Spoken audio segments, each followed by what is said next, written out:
تو مجھے چائے بنانے کے لیے دودھ اور پتی چاہیے. یہ اتحاد ہے. جب میں انہیں پانی میں انڈیل دیتا ہوں، اب میں چاہوں کہ ان میں سے دودھ علیحدہ کروں، پانی علیحدہ کروں، پتی علیحدہ کروں، تو اب نہیں ہو سکتا. اب انضمام ہو گیا ہے. پہلے اتحاد تھا، اب انضمام ہے. اتحاد میں رہو، فاصلہ رہے، عقیدے اپنے اپنے رہیں. اتنا بھی نہ مل جانا کہ نکالنا مشکل ہو جائے.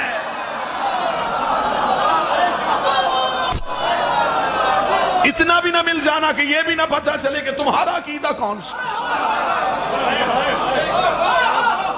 یہ تو مالک نے نظام تبدیل کیا. شیعت کا لبادہ اوڑھ کے لوگ مذہب آل محمد کی چیزوں کا انکار کرتے چلے آ رہے تھے. ایک پورا لشکر، ایک پوری سازش. مجھے خبر ہے یہ جو الفاظ میں ادا کر رہا ہوں، میں اس کی ذمہ داری بھی لے رہا ہوں، اور مجھے خبر ہے کہ اس کے نتائج مجھے کس صورت میں بھگتنے پڑیں گے. اور مولا امام حسین کی عزت کی قسم، میں 13 سال سے اس کے نتائج بھگت رہا ہوں. اور مجھے خبر ہے کہ رزق کسی بھی مولوی کے گھر سے نہیں آتا، مشہد سے تقسیم ہو کے آتا. میرا 8واں شہنشاہ میرا ضامن ہے. مجھے خبر ہے کہ اگر یہ آواز ملک کے ممبروں سے میں نے بلند کی ہے تو آنے والے محرم میں میرے خلاف کیا کیا سازشیں ہو رہی ہیں. کہاں کہاں اپنے شیعہ دوسروں کو بلا بلا کے میٹنگز کر رہے ہیں. میں ممبر پہ کہہ رہا ہوں، برملا کہہ رہا ہوں، لاؤڈ سپیکر میں کہہ رہا ہوں، ہم ہر طرح کے نتائج بھگتنے کے لیے تیار ہیں. لیکن ہم شیعت کی عقائد کو دوسروں کے عقائد کے ساتھ اس طرح انضمام نہیں ہونے دیں گے کہ کل کو ہمیں اپنے بچوں کو بتانا پڑ جائے کہ ہمارے عقیدے یہ ہیں اور ان کے عقیدے یہ ہیں. ہم نے قربانیاں دی ہیں. شیعت پھولوں کے سیر سے ہم تک نہیں پہنچی، تلواروں کی دھاروں کے نیچے سے ہو کے آئی. ہم اپنے آباء و اجداد کا خون رائگاں ہونے دیں؟ ہم اپنے ان علماء اکرام کی محنتوں کو سلب ہونے دیں جنہوں نے مذہب پھیلانے کے لیے کہیں؟ اس کا مطلب ہے کہ دشمن ہمیں دیوار سے لگانے کی کوشش کر رہا. امام نے نظام کو تبدیل کیا، صاحب الزمان نے ایسا تبدیل کیا کہ اب بحث پہلے مرحلے سے خود ہی امیز توہین و تقریر کا سلسلہ کرے. اور انشاءاللہ جیسے محرم میں ہم سب نے مل کر، آپ کو یاد ہوگا کہ آصف رضا علوی کے خلاف مدعی کون تھے؟ حافظ صاحب تھے ہمارے. یہ ماشاءاللہ اہل تشیع کے صرف پاکستان میں نہیں، پوری دنیا میں مانے ہوئے مسلمانوں کے اسکالروں میں سے ایک ہے، جن پر یہ میرے اس دفتر میں بیچارے ہر روز صبح شام، اور ان کے ایک ساتھی ہیں ادھر، یہ جو ہے قاسمی صاحب، یہ آتے تھے کہ جی یہ ہو گیا، یہ فلاں ذاکر نے یہ کیا ہے، فلاں مقرر نے یہ کیا ہے. بڑی جنگ چھڑ جائے گی. اس ملک کو بہت قربانیوں کے بعد دہشت گردی اور فرقہ واریت سے باہر نکالا گیا. اسے نکالنے میں پاکستان کی فوج اور سلامتی کے اداروں کا ایک بہت بڑا کردار. ہم نہیں جانتے، ہمیں خبر ہے یہ گٹھ جوڑ کہاں پہ ہو رہے ہیں. ہم جانتے ہیں یہ سازشیں کہاں تیار ہو رہی ہیں. لیکن ہم شیعہ نے علی بن ابی طالب اور آل محمد کے غلام آپ کو تنبیہ کرتے ہیں، خبردار ایسا کوئی بھی قانون اس ملک میں پاس نہیں ہوگا.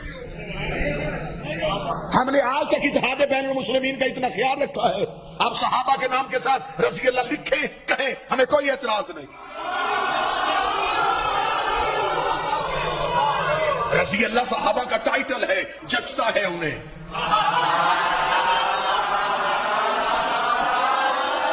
سجتا ہے انہیں. رضی اللہ کہنا بھی چاہیے، لکھنا بھی چاہیے. لیکن اب میں ایک گزارش ان سے بھی کروں گا جو اتحاد کا چورن بیچتے رہے.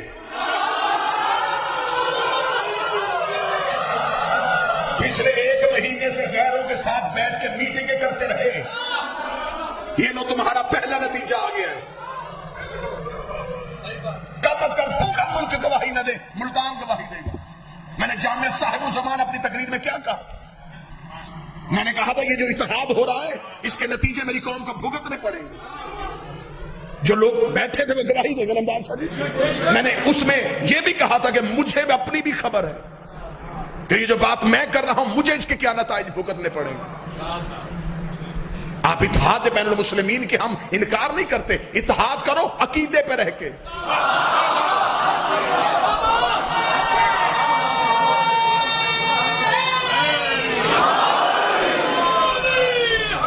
آپ نے خود میٹنگز میں بیٹھ کے آپ نے اتحاد کرتے کرتے آپ نے اپنے مذہب کا جیسا کہ آپ نے سنا کہ میں نے ان تمام مجالس میں اسی وقت میں پاکستان کے مختلف ممبروں پہ آواز اٹھانی شروع کی، اور ساتھ میں نے یہ بھی بتا دیا کہ مجھے جو دھمکیاں مل رہی تھیں، مجھے سامنے بٹھا کے جو آج اس بل پہ شور کر رہے ہیں، انہیں میں سے کچھ لوگ جو ہے مجھے سامنے بٹھا کے کہہ رہے تھے کہ اگر آپ بیک فٹ نہیں ہوں گے تو آپ کو پورے ملک میں کہیں نہیں پڑھنے دیا جائے گا۔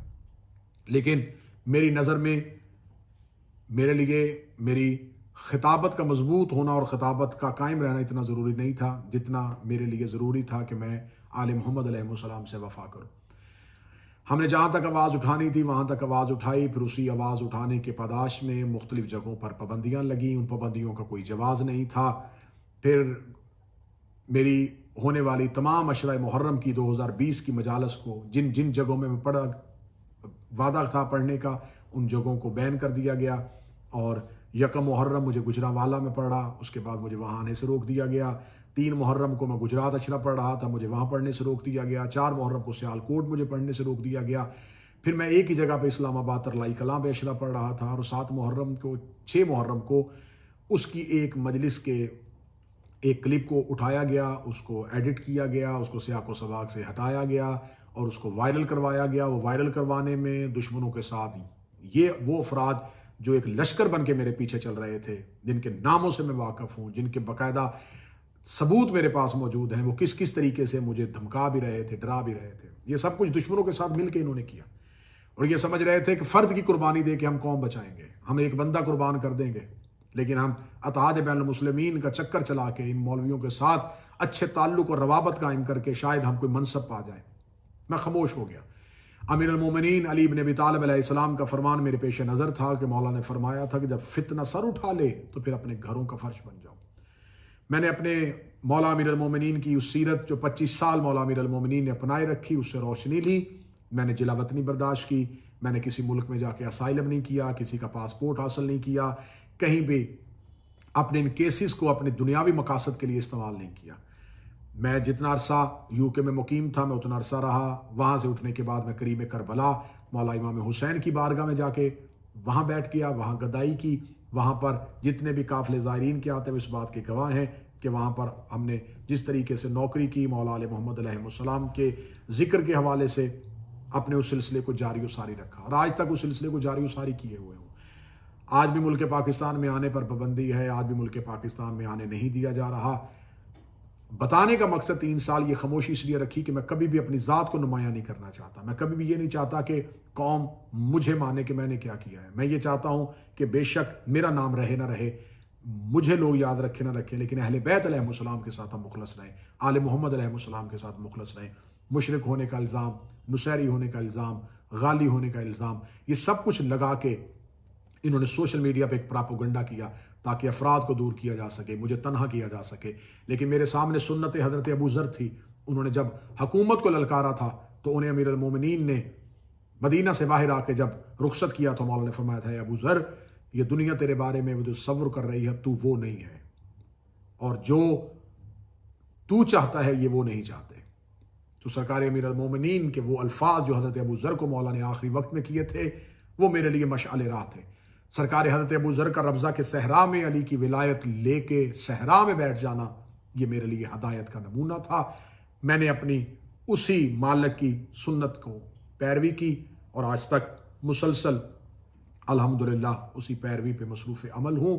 لیکن گزارش کرنے کا مقصد یہ ہے کہ اس وقت میری مخالفت، میرے حسد، میری دشمنی میں جو ڈھونگ رچایا گیا تھا آج وہ پوری قوم کے گلے پڑ گیا۔ لیکن میں آج یہ نہیں کہوں گا کہ انہوں نے اس وقت کہا تھا، کانفرنسیں کی تھیں کہ ہم فرد قربان کر دیں گے، ملت بچائیں گے، لیکن آج میں یہ نہیں کہوں گا کہ میں ملت قربان کروں گا اور فرد بچاؤں گا۔ میں آج بھی اپنی ملت کے ساتھ کھڑا ہوں، میں آج بھی اپنی قوم کے ساتھ کھڑا ہوں۔ اس کے لیے مجھے جہاں جس فورم پہ آواز دی جائے گی میں حاضر ہوں، چاہے وہ ساجد نقوی صاحب کی قیادت ہو، چاہے وہ راجہ ناصر عباس کی قیادت ہو، چاہے وہ حامد موسوی صاحب کی قیادت ہو، چاہے وہ شیعہ ماتمی انجمنیں ہوں، چاہے وہ عزادار ہوں، چاہے وہ خطبہ ہوں، چاہے وہ ذاکرین ہوں، کیونکہ یہ ہے میرے مذہب کی بیرونی دیوار پہ حملہ، یہ ہے میرے مکتب کی بیرونی دیوار پہ حملہ۔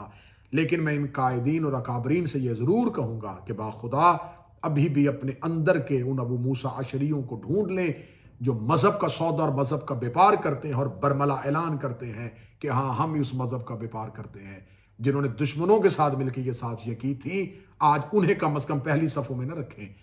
جنہوں نے دشمن کے ساتھ مل کے یہ سارا کھیل کیا تھا، آج اگر میدان عمل میں آئیں تو انہیں اگلی صفوں میں نہ لے کے آئیں، یہ پھر سفین کی طرح مارکا بغیر نتیجے کے نکالنے میں کامیاب ہو جائیں گے۔